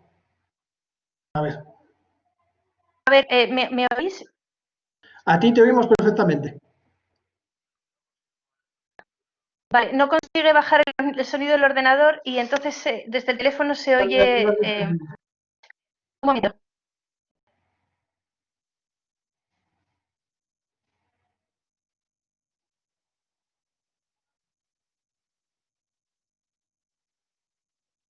Nerea, mientras tanto, si estás ahí, manifiéstate.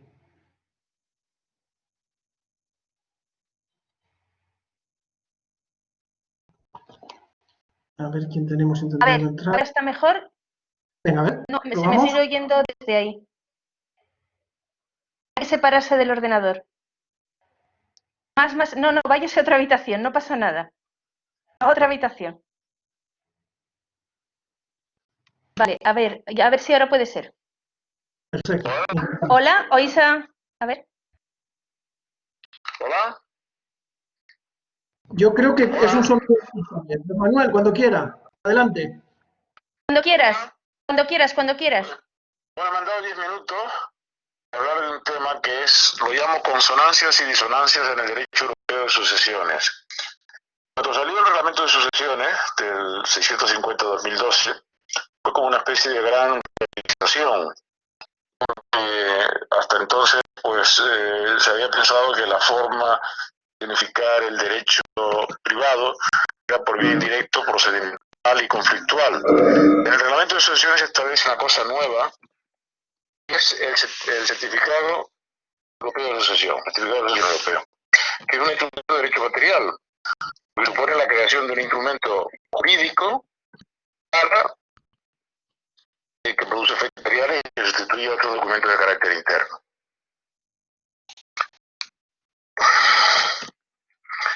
El reglamento de sucesiones trata de conseguir la armonización del derecho de la Unión Europea, repito, no solo desde el punto de vista a través de medios conflictuales, sino también a través de una realización material, la creación de un instrumento jurídico material que pudiera sustituir a los instrumentos materiales existentes en materia de sucesiones. El reglamento es parte de la aplicación a la totalidad de la asociación de la ley del Estado en el que el causante tuviera residencia habitual en el momento del fallecimiento, pero acepta la profesio iuris de forma que el testador puede elegir el derecho aplicable a sucesión con ciertas limitaciones. Así, el reglamento establece que la ley determinada por el reglamento regirá la autoridad de la sucesión, en paralelo con los convenios internacionales, como el convenio de la Haya, el artículo 5.4 del convenio de la Haya. De esta forma, el reglamento, el causatorio podría surtir sus efectos en la totalidad sin necesidad de ningún procedimiento especial. En las posiciones básicas del reglamento de sucesiones, incluyendo el certificado sucesorio europeo, están acompañados de un conjunto de preceptos especiales que tratan de ajustar la existencia de principio con las realidades complejas que plantea el derecho de sucesiones en los diferentes Estados miembros. La intención del legislador comunitario al adoptar este reglamento era limitar la posibilidad de multiplicación de los conflictos entre las diferentes legislaciones nacionales y las inconsistencias que se suelen producir en derecho internacional privado de sucesiones debido a los tradicionales problemas de calificación, remedio, orden público, fraude de ley y otros similares.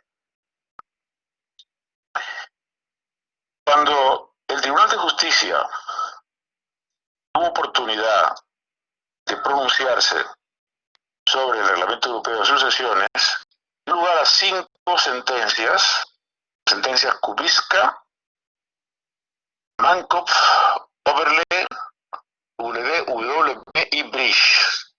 Tanto las 5 sentencias como las conclusiones de los abogados generales intervinientes, que fueron, por un lado, Ivos, por el otro lado, Rashes Spooner, Ivos en los asuntos Kubiska, WB y Brish, y Spooner en los asuntos Mankopf y Oberle, reflejan la preocupación de la jurisdicción europea por mantener la coherencia del ordenamiento comunitario en general y sus derechos sucesorios en particular.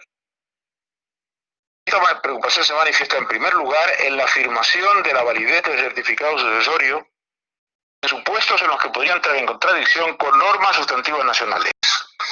Así, en la sentencia de Brish, el Tribunal de Justicia sostuvo que para presentar una solicitud de certificado sucesorio era facultativo la utilización del formulario establecido.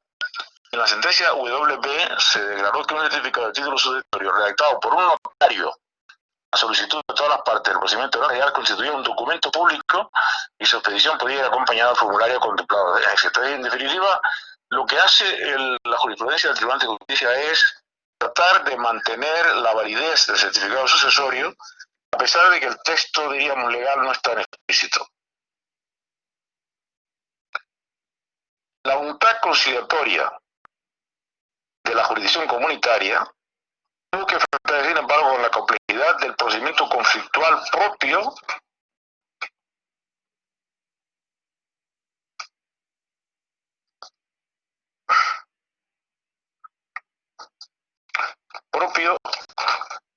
del derecho nacional privado. Así, en la sentencia Kubiska, una ciudadana alemana residente en Alemania y casada con un alemán, que había solicitado un notario polaco el otorgamiento en escritura pública de un testamento que establecía un legado vindicatorio sobre un bien inmueble situado en Alemania, se encontró con la negativa del notario polaco a otorgarlo, a pesar de que la legislación polaca reconocía esta figura jurídica, por ser contraria la figura del testamento vindicatorio, del legado vindicatorio, a la legislación y la jurisprudencia alemanas. Frente a esto, el Tribunal de Justicia concluyó a favor de la validez del reglamento sucesorio europeo, sosteniendo que una autoridad de un Estado miembro no podía negarse a reconocer los efectos reales del legado vindicatorio reconocido por su propio derecho. La sentencia Oberle, el Tribunal de Justicia declaró inaplicable la normativa de un Estado miembro que establecía que aunque el causante no tuviera en el momento del fallecimiento su residencia habitual en un Estado miembro, los tribunales de este último seguían siendo competentes a expedir los certificados sucesorios nacionales en el marco de una decisión morti causa con repercusiones transfronterizas cuando existen bienes hereditarios situados en el territorio del propio Estado miembro o cuando el causante hubiera tenido la nacionalidad del mismo. Es decir, el derecho sucesorio europeo, peculiar instrumento de aplicación que constituye el certificado sucesorio europeo, acabaron imponiéndose sobre la normativa nacional y los principios nacionales de derecho internacional privado. Cuando cambiamos de foro, la cosa es completamente distinta. La pluralidad de ordenamientos nacionales se ha caracterizado por la indecisión y los diferentes puntos de vista sobre el reconocimiento de validez del certificado sucesorio europeo. El caso más típico es el famoso caso letón, que trataba de un ciudadano ruso que tenía propiedades en diferentes países: Alemania, Andorra, España, Letonia, Rusia y Hungría. Las propiedades de mayor valor peculiar se encontraban en España, pero la última residencia del causante era Letonia, lo que debería implicar, en aplicación del reglamento sucesorio europeo, que la sucesión de Estado estuviera sometida a la jurisdicción de Letonia y a la aplicación de su derecho. Ahí se produjo una situación particular, y es que había un enfrentamiento de intereses entre el padre y los hijos. Entonces, cuando los hijos, en principio, iniciaron el procedimiento sucesorio en Rusia, pero cuando se dieron cuenta de que el derecho letón era más favorable a sus intereses que el derecho ruso, atribuían una posición privilegiada al padre del causante y iniciaron un segundo procedimiento sucesorio en Letonia.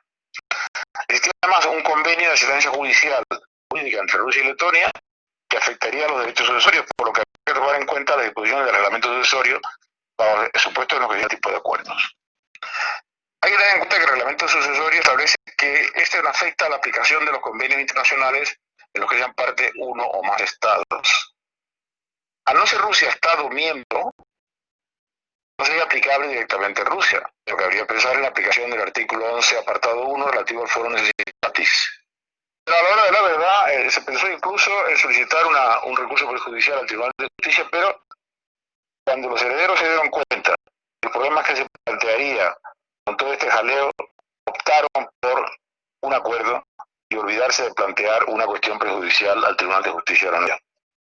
La aplicación en España del reglamento sucesorio tiene ya una jurisprudencia importante, tanto por parte de la Dirección General de los Registros como por parte de algunos de los tribunales de justicia. Yo señalaría, por ejemplo, de estudios de la Dirección General, las publicaciones de Sixto Sánchez Lozano en la Norma Española de Derecho Internacional Privado, con una serie de contradicciones. Por ejemplo, el principio de que hay que tener en cuenta además que ahí ha jugado un papel que es la tardanza en la entrada en vigor de las disposiciones, lo cual ha hecho que, por un lado, la Ley de Cooperación Jurídica Internacional dedica varias disposiciones a la aplicación en España, que modificó incluso la ley hipotecaria para incluir como título de sucesión hereditaria el certificado sucesorio europeo de la misma situación que el testamento. La disposición final 26 de la ley hipotecaria establece las reglas para la ejecución y el reconocimiento de las resoluciones, de la Ley de Cooperación Jurídica Internacional, las reglas para la ejecución y el reconocimiento de las resoluciones del Estado miembro de la Unión Europea al amparo del reglamento sucesorio europeo. En principio, pues, estaba la cosa cierta, pero cuando llega la hora de aplicarse, nos encontramos con tanto la jurisprudencia de la Dirección General de Registros del Notariado se encuentra con enormes dificultades. Concretamente, cuando se fija la residencia habitual en un país del fallecido y, por ejemplo, podría dar lugar a la aplicación del derecho español. Hay una serie de sentencias, por ejemplo, una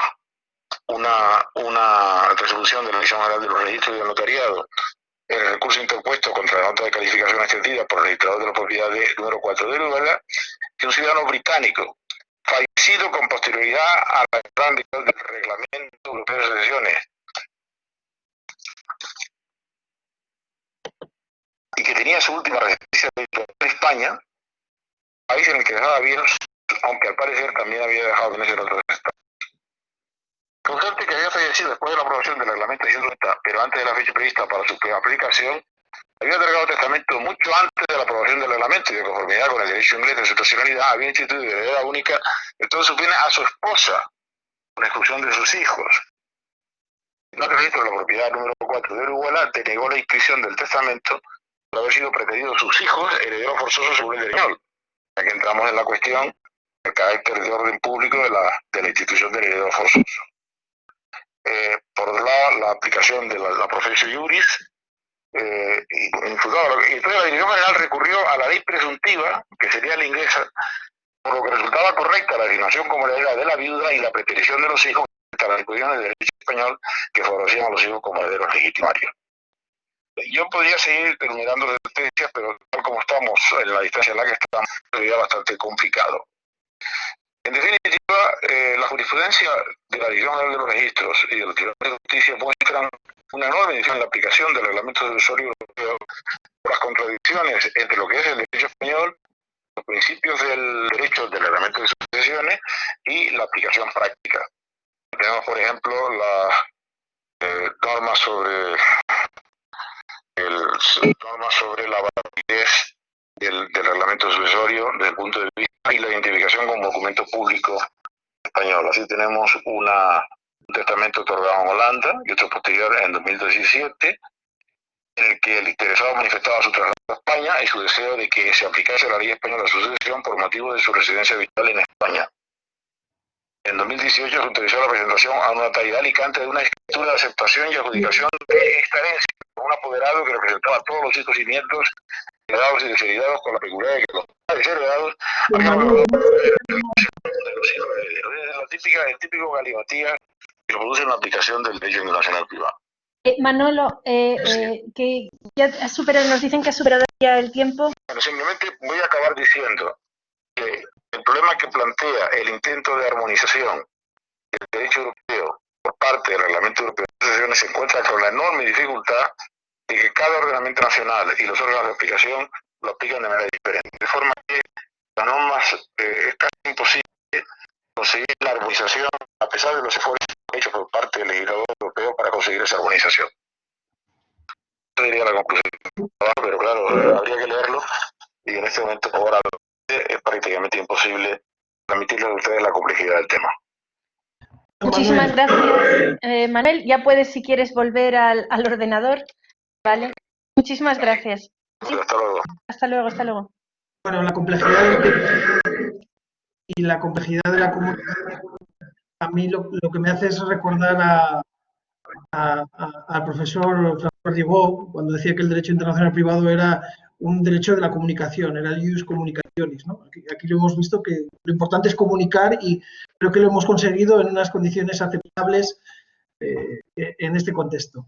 Vamos a cerrar ahora sí con Nerea, seguro que también vamos a conseguir ese ius communicationis del que nos hablaba el profesor Ribot. Nerea, cuando quieras. Sí, gracias. ¿Se me oye y se me ve? ¿Hola? Perfecto. Perfecto. ¿Sí? Sí. Vale, perfecto. Voy a ver si ahora consigo, igual ya es demasiado, poner el documento. Compartir ahora, ¿verdad?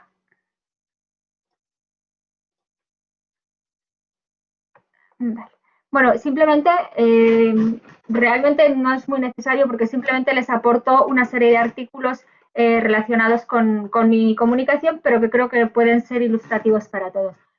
Siento un montón los problemas que no sé qué ha pasado, el día entré y hoy algo he hecho mal que he tenido para iniciar la comunicación, aunque me ha resultado muy interesante y creo que recojo un poco la presentación del anterior ponente y para continuar hablando de los problemas prácticos del reglamento de sucesiones. En ese sentido, no ha quedado tan mal de cara a la organización, a la cual, por supuesto, felicito a Ana y al resto de todos los ponentes y comunicantes que ha habido con anterioridad. Está siendo un seminario interesantísimo, a pesar de que no podamos vernos y no podamos tocarnos y todas estas cosas.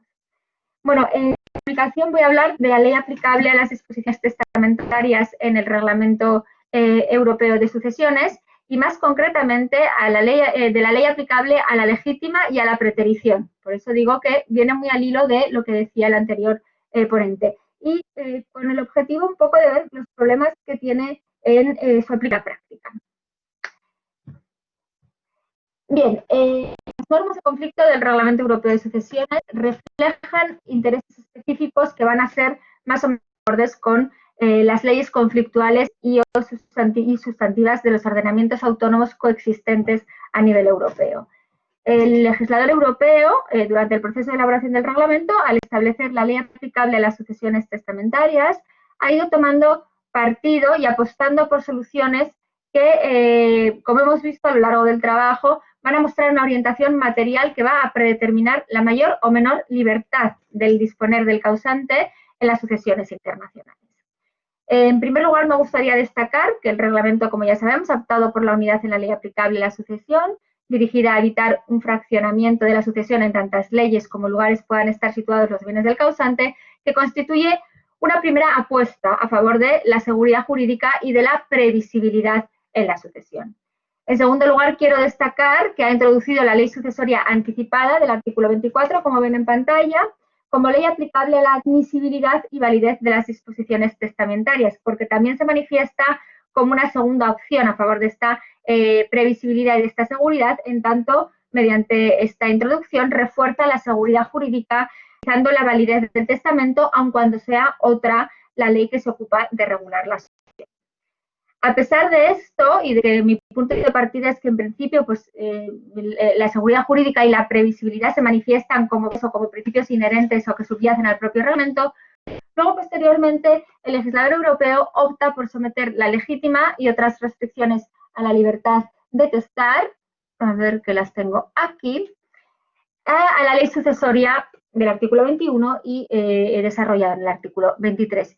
Y, sin embargo, creo que esta opción puede manifestarse ciertamente en algún momento contraria a esa capacidad de planificación del causante, cuando, una vez otorgado testamento, se produzca una modificación de su residencia que pueda conllevar o que conlleve la alteración de la ley sucesoria y requiera un necesario ajuste de las legítimas que pueden ir en contra incluso de sus propias expectativas.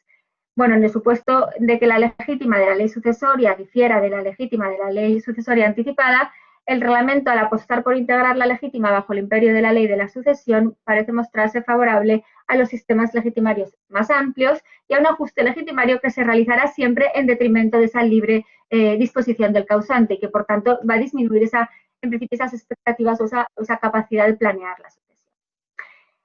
Todo ello me lleva a pensar que el sometimiento de la legítima a la ley sucesoria en el reglamento se manifiesta como un concepto sustantivo de legítima, o sea, dirigida a proteger a determinados herederos y que no responde a la aptitud de la legítima como límite a la autonomía privada del causante, es decir, aquella que permitiría que el causante adecuara sus deseos dentro de los márgenes que le permite el ordenamiento aplicable en el momento en el que hace testamento. Y que ese concepto de legítima lo que responde es a un derecho de la herencia de determinados herederos que nace a la muerte del causante y que hace que prevalezcan principios del orden social, del ordenamiento aplicable en el momento del fallecimiento, aun cuando sean distintos o contrarios incluso a las expectativas del causante. Esta opción, a mí se me ve como, la veo como un alejamiento de la voluntad del causante cuando realiza el testamento, nos a plantear qué sucede entonces con aquellas figuras que indisolublemente ligadas a la legítima, pero que se muestran más cercanas a esos aspectos formales de la legítima, como sucede con la preterición.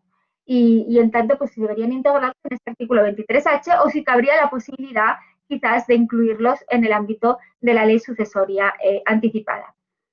Las posibilidades de integrar a la preterición en concreto bajo una u otra ley vienen también ligadas a esa dicotomía entre la libertad de testar y el respeto a las legítimas del ordenamiento del momento del fallecimiento y también a la preterición, al concepto de preterición vinculado al aspecto material de la legítima o al aspecto formal de la legítima, ¿no?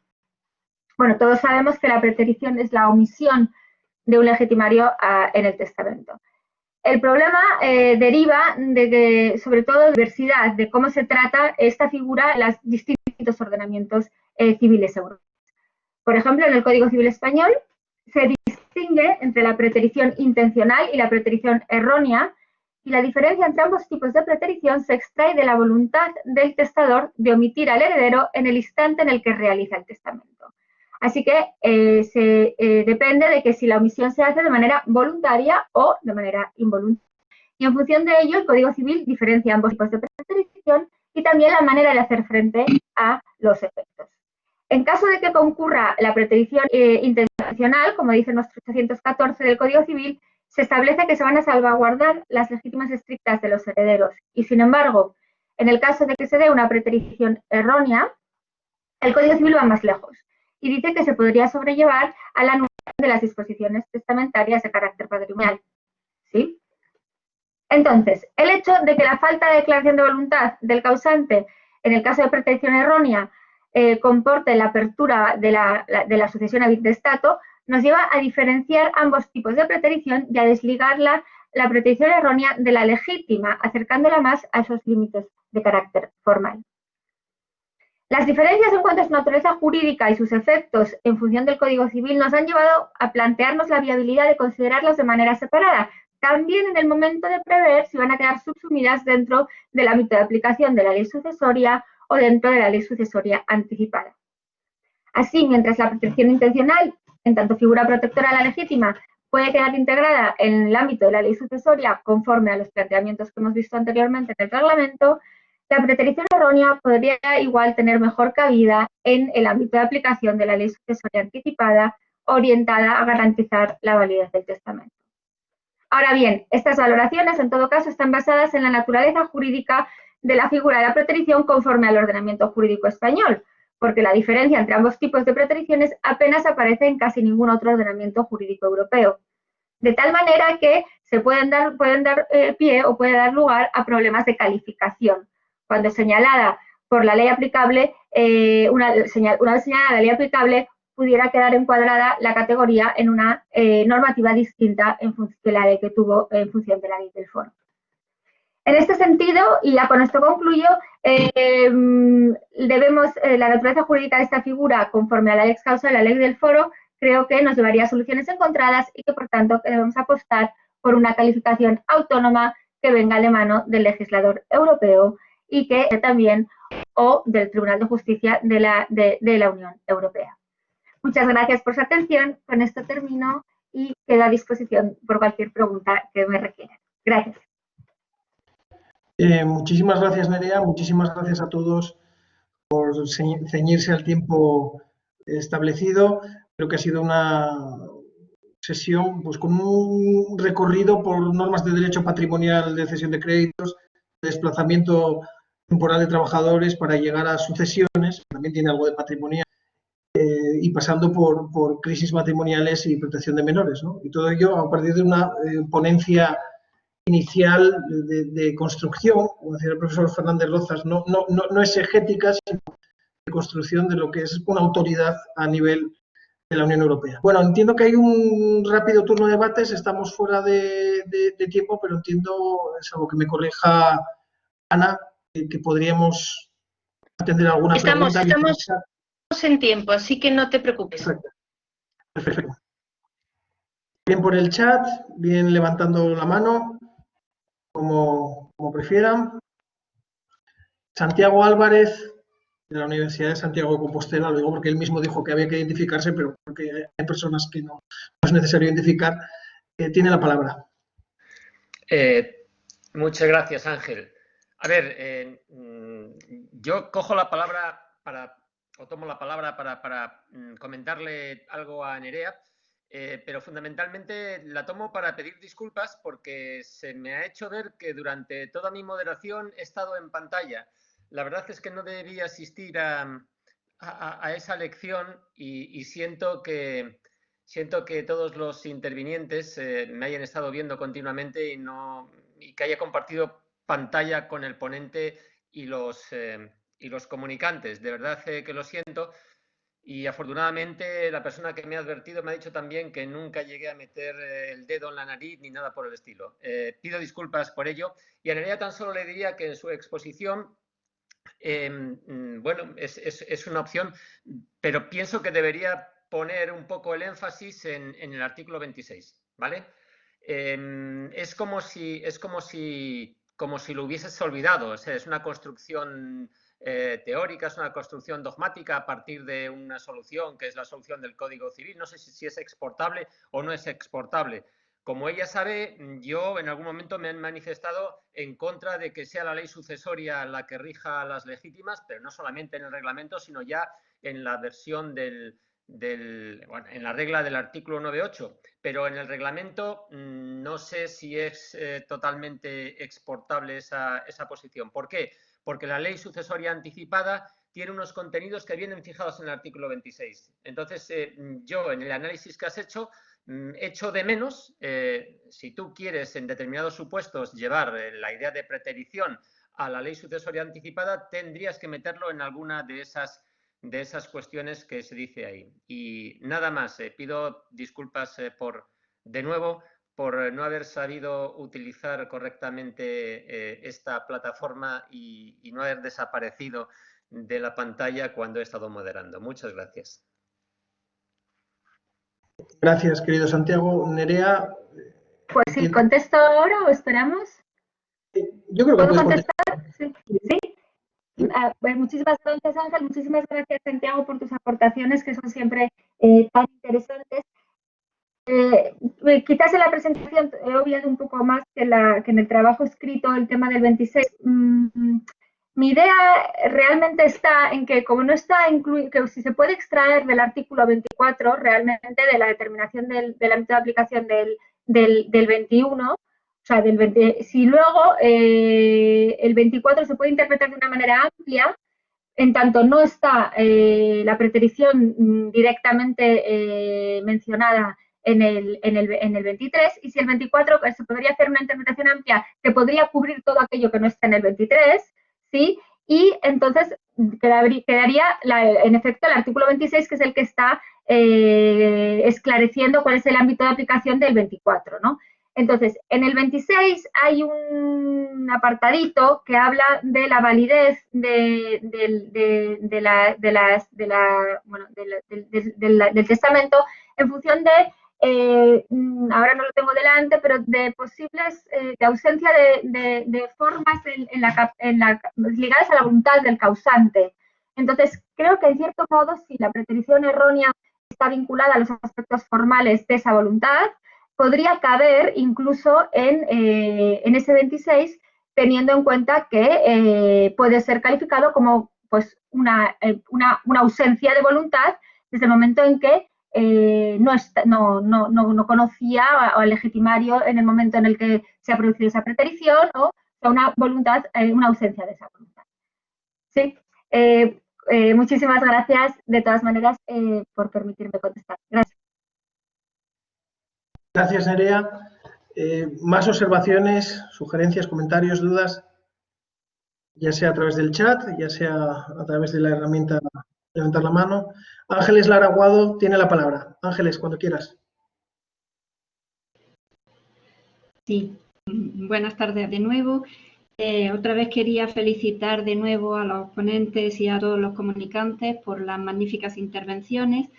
En particular, yo me quería dirigir en esta ocasión a la profesora Jiménez Blanco, a quien quiero felicitar por la magnífica intervención que ha hecho y a lo que ya nos tiene acostumbrados, evidentemente, porque suele siempre presentarnos los temas que son muy complejos con una gran claridad, cosa que no es muy habitual en la doctrina, donde a veces se suelen presentar las cosas simples con un grado de complejidad bastante elevado.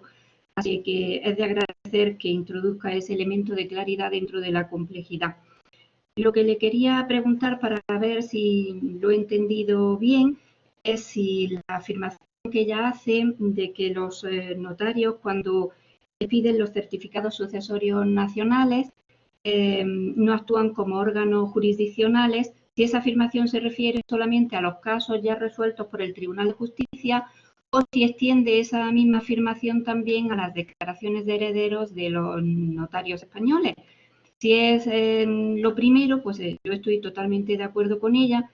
Si en cambio considera que las declaraciones de herederos de los notarios españoles no podrían encajar dentro de las resoluciones judiciales y por lo tanto ahí los notarios no actuarían como órganos jurisdiccionales, yo tengo mis dudas.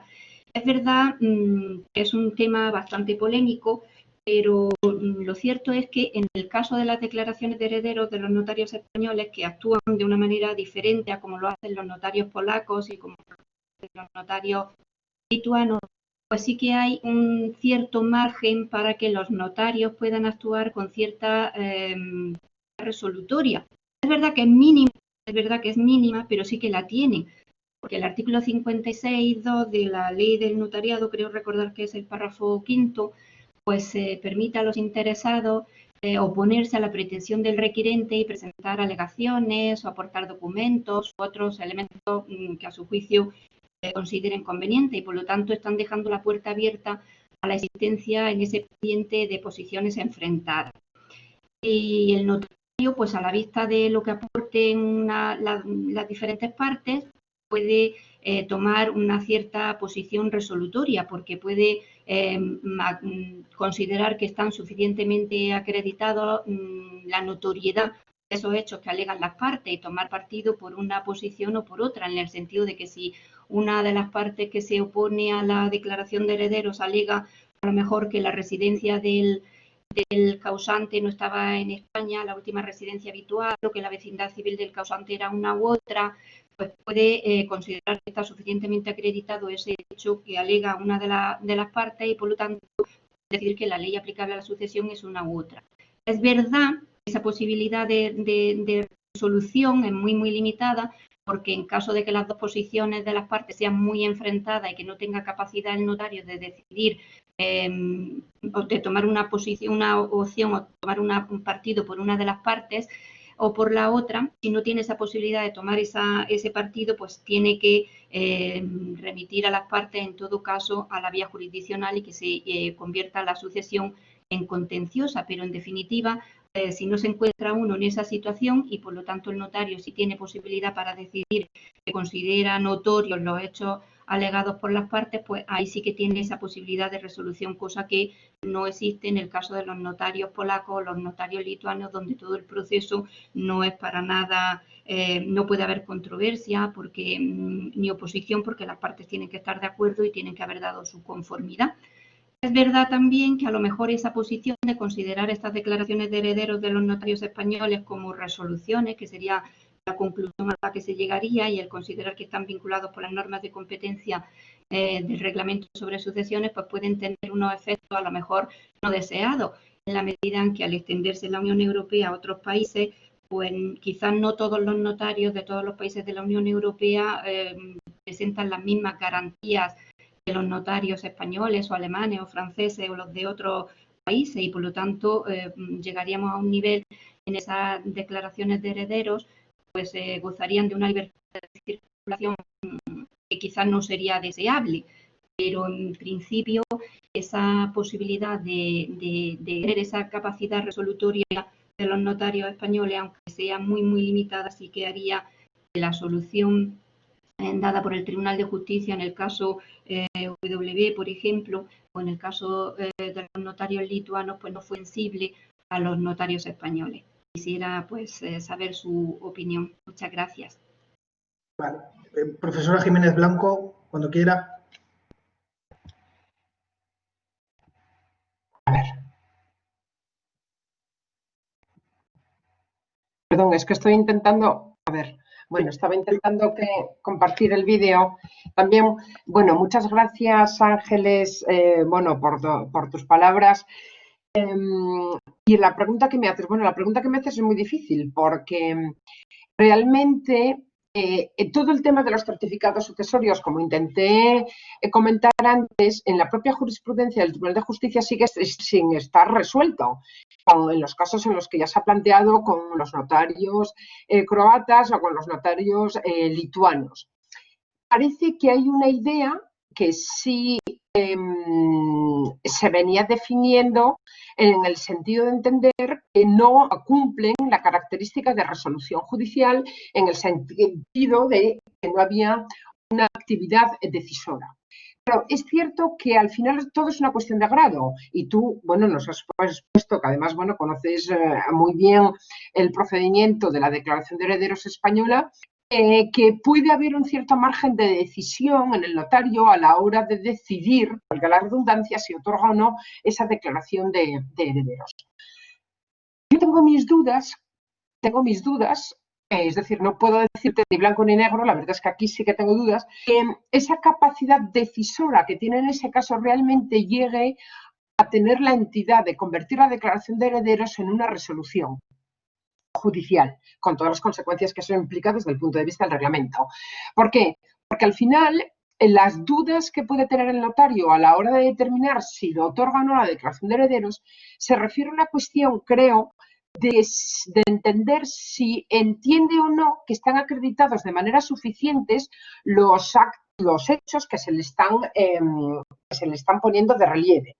Lo mismo que pasa más o menos cuando emite las actas de notoriedad, por ejemplo, en relación con el régimen económico matrimonial, ¿no? Es decir, se le presentan una serie de pruebas y entonces tendrá que determinar si a la luz de eso se entiende que hay notoriedad suficiente para determinar quiénes pueden ser los herederos o, en el caso del régimen económico matrimonial, cuál es el régimen económico que tienen esos cónyuges. Entonces, elevarlo de ahí a que sea una resolución judicial en el sentido del reglamento de sucesiones, yo lo veo complicado, sinceramente, lo veo complicado, porque creo que se parte un poco de la idea, es cierto que es una brocha gorda, no se afina, pero creo que se parte un poco la idea de equiparar la declaración de herederos a los certificados sucesorios nacionales que puede haber en otros países.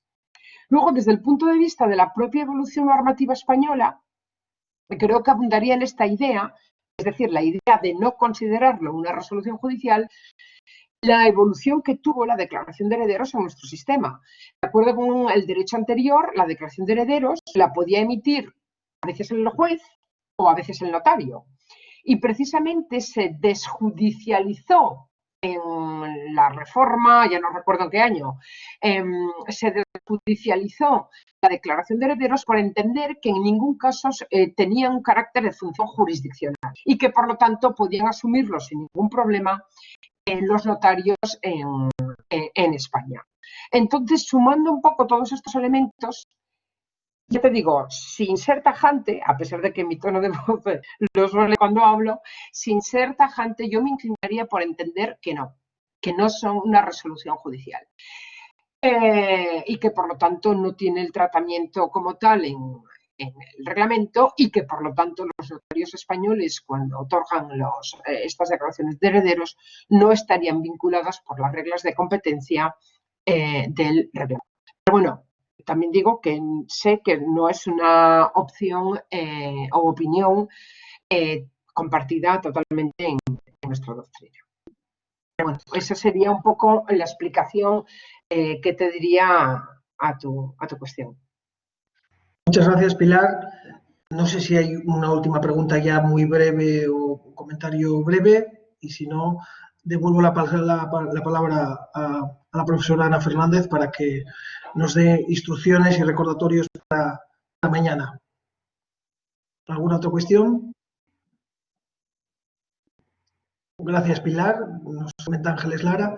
Ana, no sé si quieres hacer algún comentario. Por mi parte, muchísimas gracias por la invitación a moderar esta mesa. Y enhorabuena a todos por el debate, por lo enriquecedor y por lo mucho que uno aprende escuchándonos. Muchísimas gracias a todos los ponentes de esta tarde, a los de esta mañana, a los comunicantes. Muchas gracias por la asistencia a todos los asistentes a este evento online. Nos han ido desde distintos continentes, desde distintas zonas geográficas, en unas mismas materias.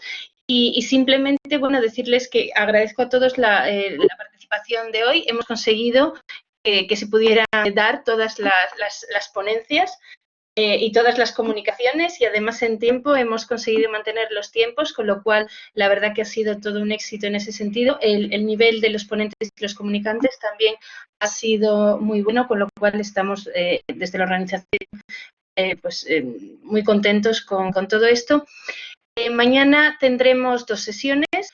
Una empezará a las 10 de la mañana, que es sobre el Brexit, moderada por el profesor Rafael Arenas, donde tendremos distintos comunicantes en atención con el Brexit.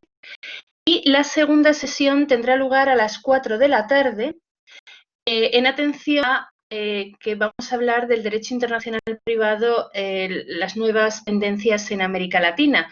Y para aunar los horarios europeos con los horarios en otras latitudes, bueno, pues hemos optado por poner la segunda mesa en vez de por la mañana para evitar que todo el mundo se quiere levantar en América Latina a unas horas intempestivas, bueno, pues lo hemos puesto a las 4 de la tarde. Así que la primera sesión la tendremos a las 10 hasta que terminen, pues serán más o menos 2 horas.